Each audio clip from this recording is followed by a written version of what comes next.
پیش خدمت ہے کہانی شاہی نجومی۔ کسی شہر میں ایک غریب آدمی رہتا تھا۔ وہ سارا دن پھیری پر شہر میں چیزیں بیچتا اور شام کو تھکا ہارا گھر میں واپس پہنچتا، اور اس محنت کے باوجود اس کے گھر کی حالت سدھرتی نہیں تھی۔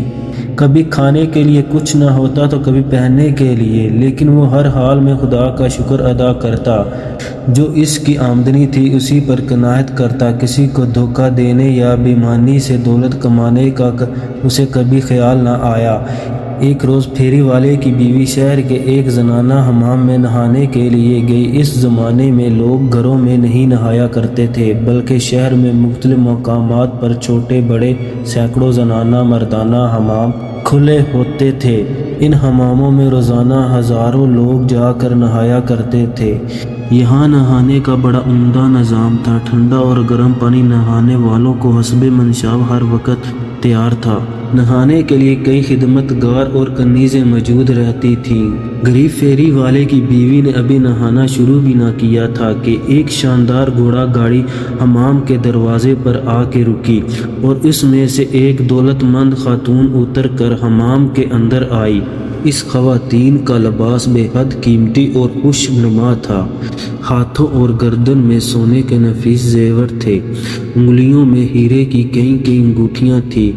حمام کے ملازموں نے لپک کر اس عورت کا استقبال کیا اور اسے جھک کر سلام کیا۔ آنے والی کوئی بڑی ہی مغرور عورت تھی۔ اس نے کسی کے سلام کا جواب نہ دیا، بلکہ غرور سے بولی، اس وقت حمام میں جو کوئی بھی نہا رہا ہے اسے فوراً باہر نکالو۔ جب ہم نہا چکے تو تب ان عورتوں کو نہانے کی اجازت دی جائے۔ حمام کی کنیزوں نے فوراً ان تمام عورتوں کو نکال باہر کیا جو اس وقت حمام کے اندر نہا رہی تھی یا نہانے کے لیے اپنی باری کا انتظار کر رہی تھی۔ اس عورتوں میں پھیری والی کی بیوی بھی شامل تھی۔ اس نے کہا بھی کہ یہ حمام امیر اور غریب سب ہی عورتوں کے لیے ہے، آخر ہم کوئی مفت نہانے تو نہیں آئے، ہم بھی تو اجرت ادا کریں گے۔ لیکن کنیزوں نے ایک نہ سنی اور پھیری والی کی بیوی کو دھکے دے کر نکال باہر کیا۔ بیچاری کر بھی کیا سکتی تھی، خون کے گھونٹ پی کر چپ ہو گئی۔ حمام سے باہر آ کر اس نے ایک عورت سے پوچھا، یہ عورت جو بھی گھوڑا گاڑی میں سوار ہو کر آئی ہے کون ہے یہ؟ ارے تمہیں خبر نہیں؟ دوسری عورت نے حیرت سے کہا، یہ شاہی نجومی کی بیوی ہے، اس کے میاں کا شاہی دربار میں بڑا اثر ہے۔ پھیری والے کی بیوی اپنی غربت کو روتی اور ٹھنڈی آہیں بھرتی واپس گھر چلی آئی، اور ایسا منہ بنایا کہ نہ خود کھانا کھایا اور نہ بچوں کو کھانا کھلایا۔ شام کو پھیری والا گھر آیا تو گھر والی کی حالت دیکھی کہ منہ پھیلائے ایک طرف پڑی ہے اور بچے بھوک سے بھلک رہے ہیں۔ پھیری والے کی بیوی نے کہا، ارے بھگوان خیر تو ہے، یہ کیا تماشا ہے؟ بچے بھوک سے تڑپ رہے ہیں، کیا آج ہانڈی روٹی نہیں کی؟ آؤ جی، لعنت ہے ہانڈی روٹی کرنے والی پر۔ بیوی نے تڑپ سے جواب دیا، جس دن سے تمہارے پلے پڑی ہوں ایک گھڑی سکھ کی دیکھی نہیں، نصیب ہی نہیں، کہاں قسمت پھوٹی کہ تم جیسے مفلس کے گھر میں آئی، دو کوڑی کی عزت آبرو نہیں۔ ادھر شاہی نجومی کی بیوی کے تھاڑ پاڑ دیکھو، اللہ کی شان ہے۔ اس نے آتے ہی حمام میں ایک عورت کو کان پکڑوا کے نکلوا دیا۔ میں کہتی ہوں آخر تم کیوں نہیں شاہی نجومی بن جاتے، تاکہ میری بھی ویسی ہی عزت ہو اور میں بھی جب چاہے دوسری بیویوں کو حمام سے نکلوا سکوں، یہ سکندر کی ہی عزت ہو اور میں بھی جب چاہے دوسری بیویوں کو حمام سے نکلوا سکوں۔ یہ سن کر پھیری والے کا ماتھا ٹھنکا، کریت کے بیوی سے سارا واقعہ بلوا لیا۔ ادھر بیوی کی یہ ضد تھی کہ تم اگر شاہی نجومی بن کر نہ دکھاؤ گے تو میں اس گھر میں رہنے کی روادار نہیں۔ اب تو پھیری والے کے ہوش اڑے، نرمی سے بولا، ارے بے وقوف، نجومی بننا کوئی آسان کام ہے، وہ بھی شاہی نجومی؟ ارے پگلی، اس کے لیے دن رات نہ جانے کیا علم کتابیں اور نقشے دیکھنے پڑتے ہیں، پھر مہینوں برسوں استاد کی چل میں بھرو، اس کے بعد پھر کہیں علم نجوم میں کچھ شد بد ہوتی ہے، کوئی مذاق تھوڑی ہے نجومی بننا۔ میں کچھ نہیں جانتی، بیوی نے جھنجھلا کر کہا، ہوائے کتابیں پڑھو نہ پڑھو، استاد کی شاگردی کرو یا نہ کرو، بس جلدی سے شاہی نجومی